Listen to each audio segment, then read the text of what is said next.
Alors, tu écoutes l'épisode 78 de S'ouvrir à l'amour avec Clotilde Dussoulier, Manquer de temps.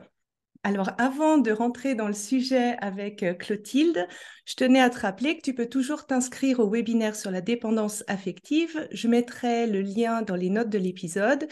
Également, si on fait référence à certains articles ou épisodes de podcast de Clotilde, tu auras également les références dans les notes de l'épisode.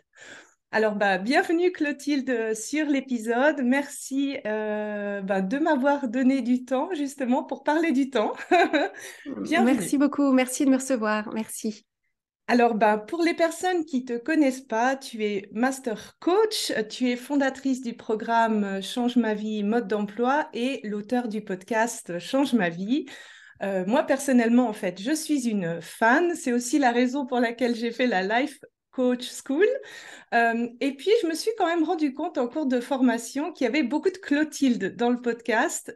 Et moi, ce que j'adore, c'est la manière dont tu arrives à mettre en lumière, en fait, le raisonnement humain, les pensées qu'on peut avoir et tout ce processus, tout ce brouhaha qui se passe dans la tête.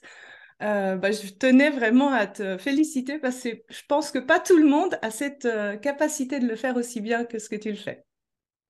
Merci beaucoup, en tout Euh, cas, c'est vraiment ce qui me passionne. Oui, ça s'entend en tout cas dans le podcast. Je t'ai demandé en fait de venir sur le podcast par rapport au manque de temps. Donc les personnes qui viennent dans mon programme cherchent l'amour, ont envie de rencontrer la bonne personne. Et puis quand le moment de passer à l'action arrive, souvent on me dit oui mais je suis maman solo, j'ai pas de temps. Ou bien je suis manager et je suis débordée par mes projets, j'arrive pas à sortir la tête de l'eau. Et j'avais envie de t'inviter parce que pour toi, être débordé, c'est parti en fait finalement d'une problématique qui était pour toi personnelle. Est-ce que tu as envie d'en parler?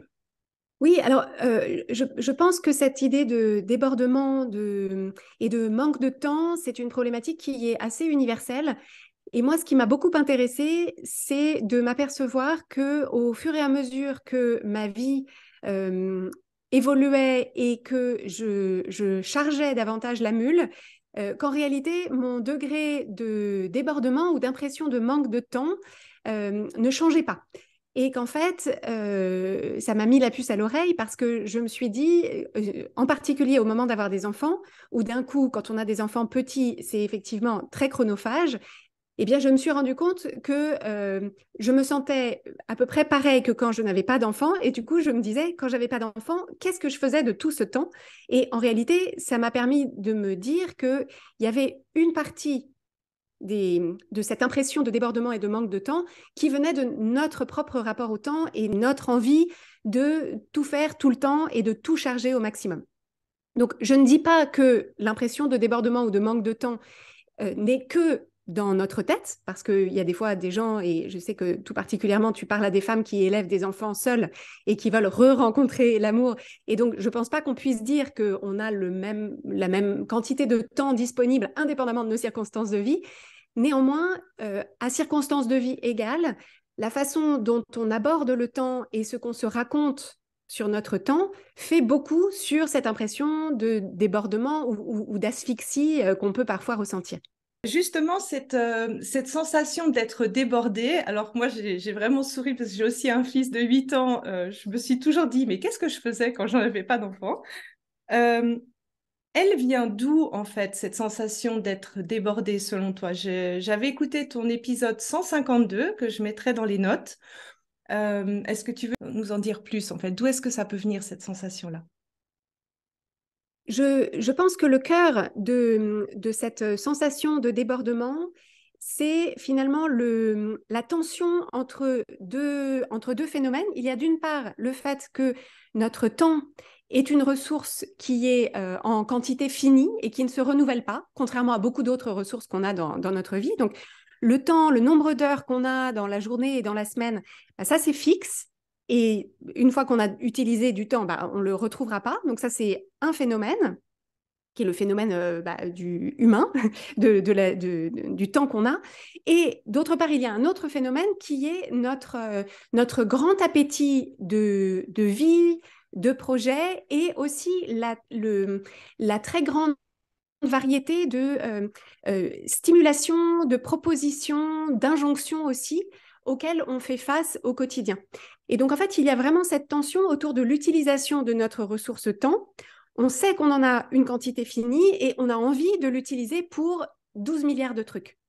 Alors, ce qui est intéressant, c'est aussi de se dire qu'on a souvent le même genre de tension par rapport à la ressource argent, qui pour le coup se renouvelle davantage parce qu'on peut gagner, on peut trouver des moyens de gagner plus d'argent.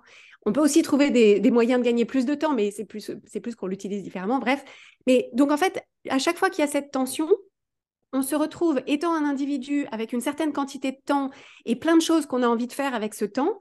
Et bien, en fait, selon la façon qu'on a de vivre l'utilisation de notre temps, on peut être soit très satisfait, très apaisé, très serein dans notre utilisation de notre temps, ou au contraire, voir plutôt tout le manque, c'est-à-dire tout ce qu'on n'a pas le temps de faire, tout ce qu'on aimerait faire, mais qui ne tient pas, tout le temps qu'on a perdu, et finalement se dire que d'une part que c'est un problème et que ça veut dire quelque chose sur nous, c'est-à-dire que ça veut dire que peut-être qu'on n'est pas assez organisé ou qu'on a tiré les mauvaises cartes d'entrée de jeu, etc.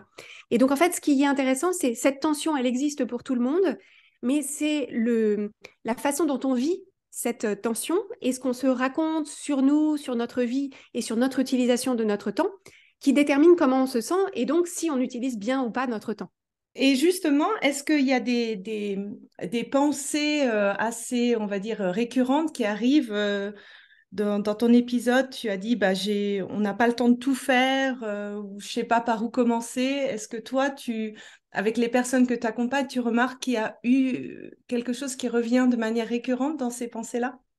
Alors, complètement, mais ce que je trouverais intéressant, c'est de dire aux personnes qui nous écoutent là tout de suite, de commencer par se poser la question, par exemple, le lundi matin ou en début de week-end ou en début de soirée, c'est-à-dire dans des moments où il y a une plage de temps qui commence, de prêter attention à leur discours intérieur. Quand j'ouvre mon agenda le lundi, quand je regarde ma to-do et les rendez-vous qui sont déjà pris, quand je me réveille le samedi matin et qu'il y a toutes les choses que je veux faire et toutes les contraintes, tous les engagements que j'ai pris, qu'est-ce que vous vous dites? Et ça, en fait, c'est intéressant pour chaque personne de l'identifier. Ce qui revient le plus souvent, c'est ça va pas tenir, comment je vais faire, j'ai trop de trucs, j'arriverai jamais à tout faire. Et en fait, ce qui est intéressant, c'est et c'est un problème. Parce qu'en fait, le fait de se dire je ne vais pas pouvoir tout faire, euh, ça peut être une simple évaluation, c'est-à-dire que si j'ai chargé ma to-do list d'une façon qui est juste pas tenable en 7 jours ou en 24 heures, bah effectivement, je ne vais pas pouvoir tout faire. Mais c'est ce que je me dis ensuite sur le fait que je ne vais pas pouvoir tout faire. Est-ce que je considère que c'est un problème ou est-ce que je me dis, bah, c'est juste l'expérience humaine, c'est d'avoir une quantité de temps limitée et il faut juste que je trouve la façon judicieuse d'utiliser mon temps, celle qui correspond à ce à quoi j'aspire. Bah ça, en fait, c'est aussi un choix. Merci beaucoup. Rien qu'à entendre les phrases que tu disais, je sentais l'anxiété qui montait dans dans les tours. Et puis justement, en fait, pour les personnes justement qui se disent j'ai pas le temps pour du dating, comment elles peuvent évaluer si c'est un vrai problème de temps, donc si c'est vraiment lié à sa perception du temps ou un problème de temps, ou s'il n'y a pas une peur un petit peu plus profonde de dire bah en fait j'ai pas de temps parce que comme ça je suis sûre d'être loin de la personne, de me risquer au dating. Une façon de commencer à l'évaluer, c'est d'essayer d'objectiver au maximum l'utilisation de notre temps. Parce qu'en fait, quoique le temps soit une ressource qu'on a en quantité finie, en réalité, par défaut, on se rend très mal compte de l'utilisation qu'on fait de notre temps parce que notre perception du temps qui passe dépend beaucoup de notre état émotionnel dans l'instant. C'est-à-dire que si j'attends 10 minutes dans le cabinet de mon médecin, mais que je suis hyper énervée, que je suis hyper en retard, que j'ai un truc hyper important à faire derrière, ces 10 minutes-là, elles vont me sembler infinies. En revanche, les mêmes 10 minutes que je passe sur, au hasard, les réseaux sociaux, ça va passer en une fraction de seconde parce que je suis émotionnellement engagée dans ce que je suis en train de faire et que je suis un peu perdue dans ce que je suis en train de faire. Tout ça pour dire que quand les personnes en coaching, dans la thématique qu'on a autour de la gestion du temps, ce qu'on propose de faire en premier, c'est une sorte de diagnostic temps qui consiste d'abord à faire un suivi sur une certaine période de temps, par exemple une semaine, généralement ça donne une bonne indication, de à quoi est-ce que je passe mes journées et mes soirées pour pouvoir regarder est-ce que effectivement tout ce que je fais aujourd'hui, absolument tout, correspond effectivement à quelque chose que j'ai envie de faire et je pense que j'utilise mon temps, que je prends le temps que j'ai envie de prendre pour faire ces choses-là. Est-ce que ma semaine, je crois que c'est 768 heures de tête par semaine, est-ce que cette utilisation-là, elle me ressemble, elle me correspond, elle me convient? Et donc, si je veux faire rentrer quelque chose de nouveau, il va falloir que je fasse sortir autre chose. Et donc ça, après, on est dans des arbitrages. Spoiler, il existe très peu de personnes qui utilisent leurs 768 heures parfaitement et exactement en reflet de leurs aspirations et de leurs envies. Donc, le plus souvent, ce dont on s'aperçoit à cette occasion, c'est qu'il y a du temps qui est alors, je dirais pas perdu parce que c'est jamais complètement perdu, mais il y a du temps qui est passé à des choses où on se dit, honnêtement, ça, j'ai pas forcément besoin, pas forcément la meilleure utilisation de mon temps. Je pourrais peut-être en faire moins, je pourrais peut-être le faire plus tard, je pourrais peut-être le faire différemment. Et donc, on s'aperçoit qu'en fait, il y a des sortes de réservoirs de temps qu'on pourrait réallouer. En fait, quand on réfléchit à ces histoires c'est presque des politiques d'utilisation de nos ressources, il y a du temps qu'on pourrait réallouer à autre chose qui nous ferait plus envie et qui nous permettrait d'avancer vers notre vision et en particulier la possibilité de rencontrer quelqu'un avec qui se mettre en couple. Pour l'avoir fait sur moi, j'ai été assez surpris de voir en fait même en tant que maman, tout le temps en fait qu'on pense ou qu'on perd sans s'en rendre compte. Donc pour toi, en fait, faire cette estimation ou ce journal du temps, ça serait une première mesure pour arriver à distinguer les deux. Et puis là, j'entends toutes les personnes qui ont peut-être le FOMO ou qui sont assez curieux et qui ont envie de faire beaucoup, beaucoup, beaucoup de choses, qui ont beaucoup de passion. Est-ce que c'est possible de faire tout ce que je veux faire et de rester quand même dans le plaisir et d'apprécier le chemin et de ne pas avoir cette impression de passer à côté de quelque chose? C'est possible si on a un volume d'envie et de projet qui tient dans le temps dont on dispose. Et à titre personnel, je suis quelqu'un qui, effectivement, je me reconnais bien dans ce grand appétit de vie, ce grand appétit de projet, toutes les passions, tous les gens avec qui j'ai envie de parler, les gens que j'ai envie de voir, les endroits où j'ai envie d'aller, etc. Force est de constater que c'est simplement, ça ne tient pas. En fait, c'est comme si j'avais 100 € dans mon porte-monnaie et que j'allais dans un magasin et que je me disais, en fait, je veux tout. Eh bien non, en fait, je ne vais pas pouvoir tout acheter. C'est simplement que si j'ai 100 € à dépenser, par exemple, je ne sais pas quelle métaphore on peut prendre, un magasin de vêtements, un magasin d'objets ou d'alimentaire, en fait, ce qu'il va falloir que je fasse constamment, ce sont des arbitrages pour me dire, j'ai 100 € aujourd'hui. Parmi ce qui est disponible et ce que je pourrais acheter avec ces 100 €, donc avec ces 24 heures, si on reprend le temps, qu'est-ce qui me fait le plus envie? Qu'est-ce qui me fait le plus plaisir? Mais aussi, qu'est-ce qui finalement me rapproche le plus? Et donc ça, c'est vraiment quelque chose qu'on apporte beaucoup en coaching, c'est qu'est-ce qui me rapproche le plus de la vie que j'ai envie de vivre? Alors, soit parce que dans la vie que j'ai envie de vivre, eh ben, il y a par exemple 1 heure pour aller à un cours de yoga à l'heure du déjeuner, soit c'est des choses qui, même si dans l'instant, ce n'est pas forcément ce que j'ai le plus envie de faire, je sais que c'est une étape nécessaire pour construire ou pour me rapprocher de quelque chose que je pourrais avoir à plus long terme. Et je pense que là, c'est tout à fait dans cette idée du dating, c'est que parfois, il y a des personnes qui n'adorent pas les premiers rendez-vous parce que c'est inconfortable. Alors après, on peut coacher les gens sur cet inconfort, mais les premiers rendez-vous peuvent ne pas être forcément ce qu'elles ont envie de faire un jeudi soir après le travail. Mais l'idée, c'est de se dire, bah, en fait, si je veux à terme pouvoir m'engager dans une relation qui me ressemble, qui soit chouette, etc., eh bien, en fait, ça fait partie des étapes que je choisis d'entreprendre pour augmenter mes chances de rencontrer une personne qui me correspond. Et donc, il y a vraiment cette idée d'arbitrage. Et finalement, on peut remarquer qu'on a parfois, même en tant qu'adulte, une sorte d'irrationalité qu'on retrouve chez les enfants de 2 ans ou les enfants un peu avant l'âge de 7 ans et l'âge de raison. C'est finalement, en fait, je veux tout, y compris des choses qui ne sont pas possibles et je vais piquer une colère de frustration de ne pas pouvoir avoir tout ce que je veux.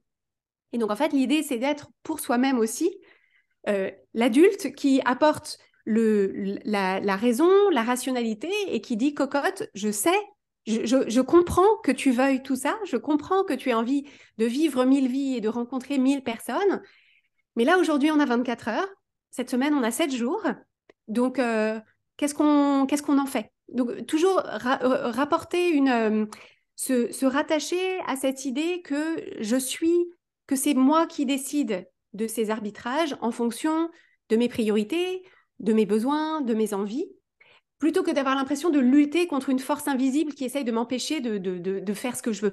Les deux choses que j'ai beaucoup aimées dans ce que tu as dit, c'est un peu faire cet arbitrage entre ces non, mais aussi les oui qu'on choisit finalement, parce qu'il y a une abondance de oui et de possibilités. Et puis le deuxième aussi, c'est aussi d'inclure en effet ce que tu as dit dans le dating. C'est sûr qu'il y a cette phase où tu écris dans les chats, tu commences à rencontrer les personnes. C'est un processus peut être long, qui peut être fastidieux, qui peut être des fois décourageant. Alors bien sûr, on peut se coacher sur le processus, mais les résultats n'arrivent pas du jour au lendemain. Et c'est au bout d'un certain temps, parmi les personnes qu'on rencontre, qu'on va rencontrer quelqu'un avec qui ça va aller mieux que d'autres. Et c'est sûr que a priori, en fait, la perception, c'est de dire, j'investis du temps dans quelque chose qui ne m'apporte pas un résultat immédiat. Alors, c'est sûr que si je compare ça à utiliser mon temps, à voir des amis ou à voir d'autres choses, la balance est difficile, mais se rappeler l'objectif et se rappeler pourquoi, pour la vie qu'on mène, c'est ça qui aide en fait à faire cet arbitrage.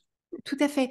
Et ce qui aide également dans tous les processus qui nécessitent d'être construits dans le temps avec des étapes qui sont pas nécessairement 100% plaisir, c'est d'arriver à trouver une façon de ressentir du plaisir quand même. C'est-à-dire, c'est pas forcément, il n'y a pas que la ligne d'arrivée qui est appréciable. Et ça, en fait, ce que je trouve intéressant, c'est que le projet de rencontrer quelqu'un, il y a beaucoup de similitudes avec tout autre projet. Et le plaisir, chaque personne peut le trouver d'une façon différente. Mais il me semble que la première étape, c'est avant parfois d'accéder au plaisir, c'est de diminuer le volume de déplaisir dans le discours intérieur qu'on a. C'est-à-dire que tout le discours intérieur, et puisqu'on se parle plus particulièrement du temps, tout le discours intérieur autour de, par exemple, un rendez-vous qui n'a pas été satisfaisant, de se dire j'ai perdu ma soirée, j'ai perdu du temps, c'est du temps que j'aurais pu passer à voir mes amis ou à rencontrer encore quelqu'un d'autre, etc. Ça, c'est sûr que ça va beaucoup plomber le ressenti. Et donc, l'idée, c'est plutôt de réfléchir toujours de quelle façon est-ce que ça m'a quand même fait avancer, même si c'était pas forcément la personne de mes rêves ou que la personne s'est écoutée parler pendant 1 heure et demie.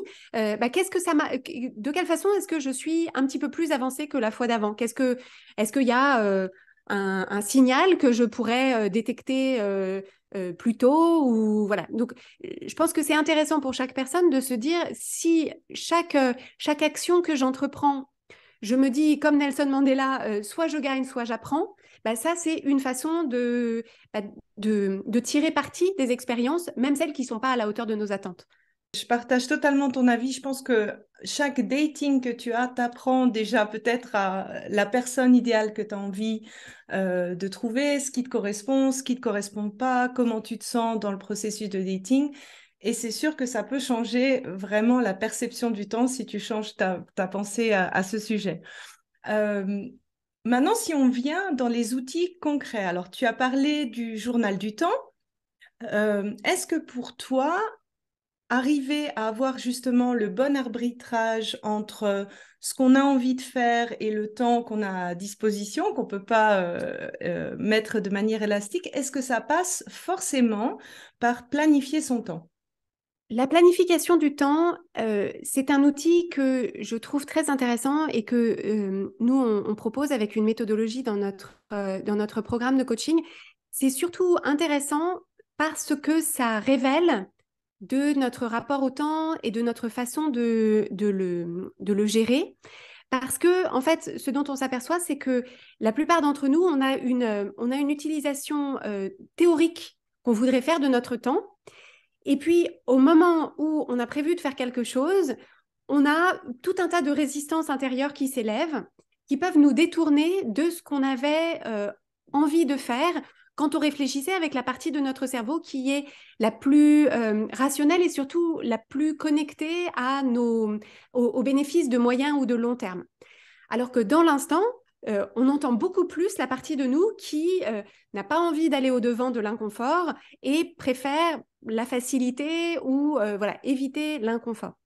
Et l'intérêt de planifier son temps, c'est effectivement en début de semaine ou en début de week-end, d'avoir une conversation avec soi-même qui consiste à dire, à faire ces arbitrages-là en disant ce qui va être le plus important pour moi cette semaine par rapport à la façon dont je me sens, par rapport au temps qu'il fait, par rapport à mes priorités du moment. Voilà ce que j'aimerais faire de ma semaine. Et de remarquer ensuite, au fil de la semaine, quand on cherche à se tenir à son planning, tous les moments où on a envie de prendre d'autres aiguillages et surtout pourquoi. Parce que c'est comme ça qu'on va pouvoir s'apercevoir que, par exemple, si on s'est dit, cette semaine, je vais passer du temps à échanger avec des gens sur les applis de rencontres ou fixer plusieurs rendez-vous, etc. Si ça, je le décide le lundi matin quand j'ai tous mes réservoirs de volonté et d'énergie remplis, en admettant que ce soit comme ça que je me sente le lundi matin, eh bien, effectivement, peut-être que le jeudi soir, en sortant du bureau, je vais me dire ah non, mais je suis crevée, et puis ça va être encore raté, je vais encore m'ennuyer, etc. Et donc là, on va s'apercevoir que c'est une autre tonalité de discours intérieur, que notre cerveau accorde de l'importance à d'autres considérations. Et donc à ce moment-là, on a le choix de se dire bah oui, mais en fait, quand j'ai décidé de façon plus consciente pour créer ce que je cherche à créer en ce moment, je me disais c'est bien d'aller à ce rendez-vous ce soir. Là, tout de suite, ça me coûte. Et donc, on est toujours libre, hein, bien sûr, d'y aller ou de ne pas y aller, mais ça permet de se rendre compte de quelle façon est-ce que finalement, on se prend les pieds dans le tapis de nos propres résistances. Et donc, c'est en ça que la planification du temps, elle est vraiment utile. Et l'autre utilité, c'est justement parce qu'on a, pour la plupart d'entre nous, une vision complètement irréaliste de ce qu'il est possible de faire en une journée et en une semaine. Et donc, généralement, on se fixe un planning qui est, voilà, c'est de la science-fiction ou la liste au Père Noël. Et donc, le fait d'avoir des boucles des boucles de retour chaque semaine où on se dit, voilà ce que j'avais prévu de faire et en fait, j'ai fait le tiers.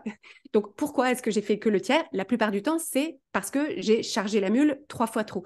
Et donc, ça permet de semaine en semaine de se dire, eh ben en fait, quand je pense qu'en une demi-heure, j'aurais géré la lessive, les courses, etc., en fait, c'est pas une demi-heure, c'est 1 heure et demie qu'il me faut. Donc, je vais pas me prévoir pendant cette soirée où j'ai prévu, par exemple, de faire les courses, je vais pas me prévoir des trucs qui ne tiennent pas et qui font qu'après, je me couche à 1 heure du matin, par exemple.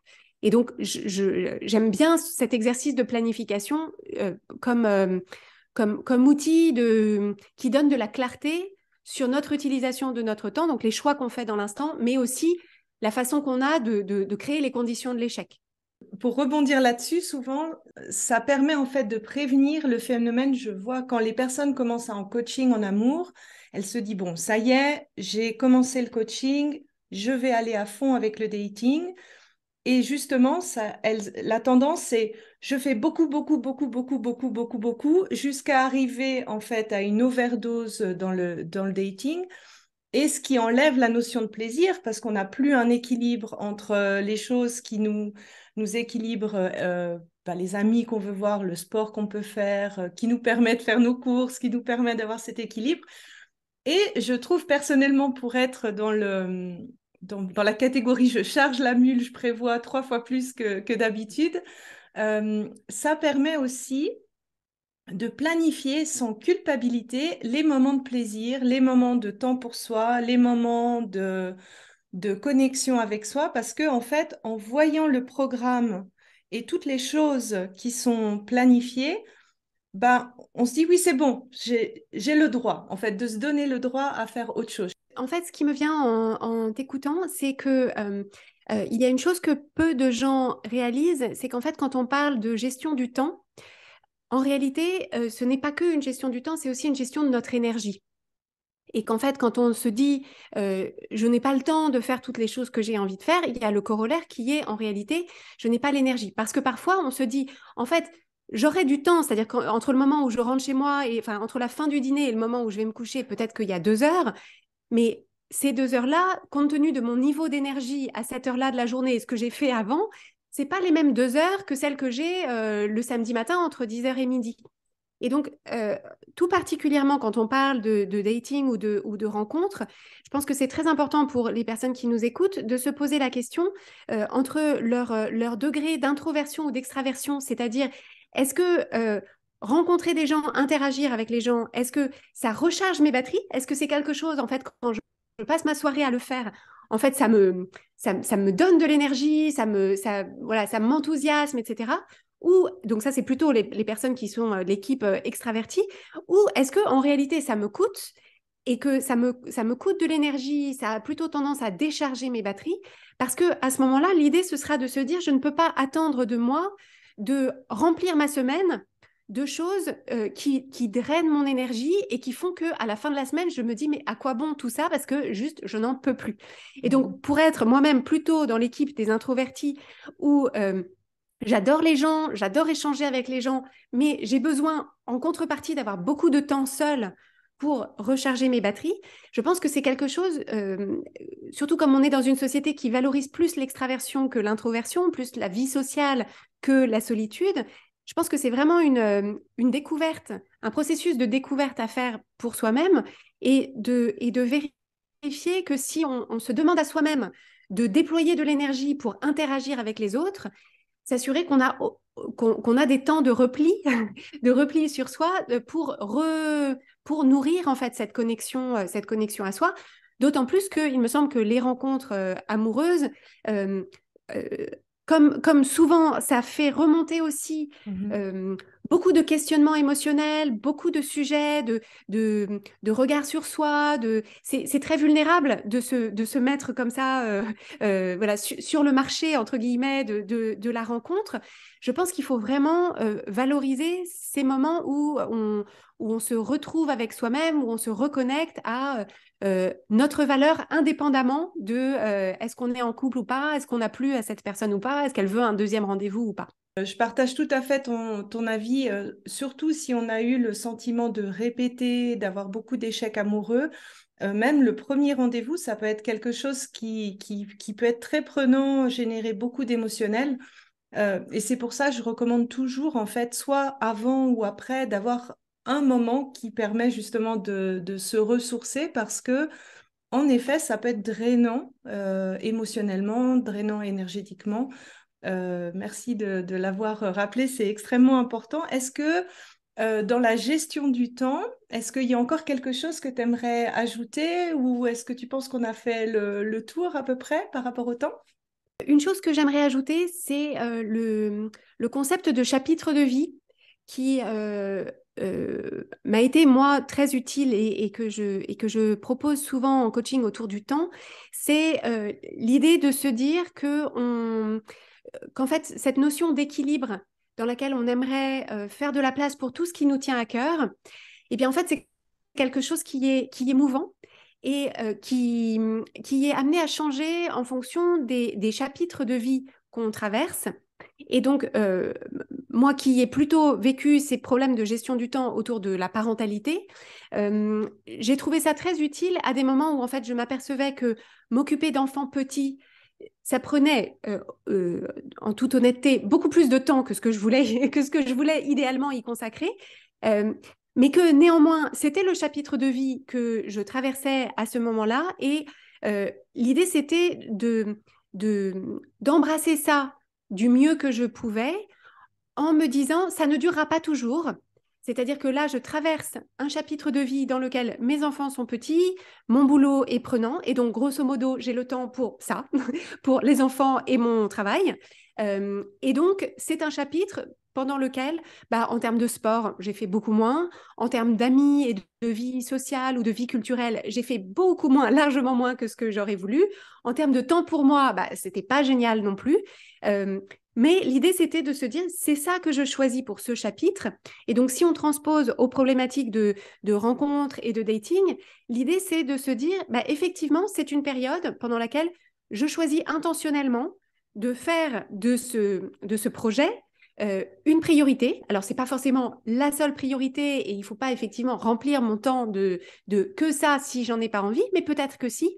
Et en tout cas, arriver à être en paix avec les choses qui sont peut-être en second plan. Peut-être qu'on va moins voir ses amis, moins voir ses parents. Donc, vérifier qu'on les voit suffisamment si on en a besoin, bien sûr. Mais en fait, c'est surtout cette idée de tamiser un petit peu ce discours intérieur qui serait une sorte d'ambivalence, c'est-à-dire c'est important pour moi, je veux y consacrer du temps, mais en même temps, j'ai cette voix intérieure qui me dit, mais tu délaisses toutes ces autres choses, tu ne fais pas toutes ces autres choses que tu devrais faire pour avoir une vie équilibrée. Et donc, l'idée, c'est vraiment de se donner cette liberté de se dire la vérité sur le chapitre de vie qu'on est en train de traverser. Et on peut réévaluer, bien sûr, hein, les chapitres, ils peuvent être aussi longs qu'on veut, puis on peut faire des interludes, etc. Mais de ne pas finalement se mettre dans une position dans laquelle on fait des choix et on se juge pour les choix qu'on veut faire. Parce que ça réduit à nouveau tout l'inconfort, la pénibilité et l'urgence qu'on peut ressentir parce qu'on a l'impression de ne pas utiliser notre temps comme il faudrait. Merci pour avoir fait cette remarque. Ça m'a fait penser à peut-être aux personnes qui avaient donné pendant très longtemps la priorité à leur carrière professionnelle, ce qui est bien et ce qui permet en fait de s'épanouir pleinement. Peut-être que de se dire, là, je suis dans une phase où j'ai envie de prioriser ma rencontre, ça peut-être les aider justement à faire des arbitrages plus pour investir du temps, sans pour autant dire qu'elles vont totalement renoncer à leur carrière, sans totalement dire qu'elles doivent renoncer à tout et de garder cet équilibre, mais de se dire, voilà, moi je suis dans une phase où là, c'est important pour moi d'avancer sur ce chapitre de vie actuellement. Merci beaucoup pour ça.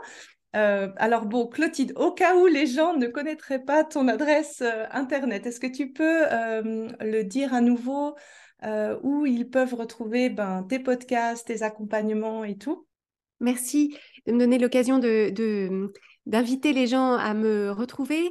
Change ma vie, le site, c'est sur l'adresse changemavie.com. Donc, vous retrouverez toutes les informations sur notre entreprise, notre équipe et notre programme de coaching. Et le podcast Change ma vie, qui est une bonne façon de rentrer dans notre univers, est disponible sur toutes les plateformes d'écoute. Donc, il suffit de chercher Change ma vie. Et on est également présent sur LinkedIn. Donc, c'est sur ma page Clotilde Dussoulier et sur Instagram. Et l'identifiant, c'est @oui change ma vie. Change ma vie, c'est le nom de l'entreprise et du podcast, mais comme le change ma vie n'était pas disponible, c'est @oui change ma vie sur Instagram. Merci à nouveau pour ton temps. Je vais partager l'épisode de podcast 152 parce que je trouve il est vraiment complémentaire à ce qu'on a discuté ensemble. Et puis, dans le prochain épisode, on va parler burn-out, charge mentale et notamment aussi du dating burn-out. Au revoir. Merci beaucoup, à bientôt.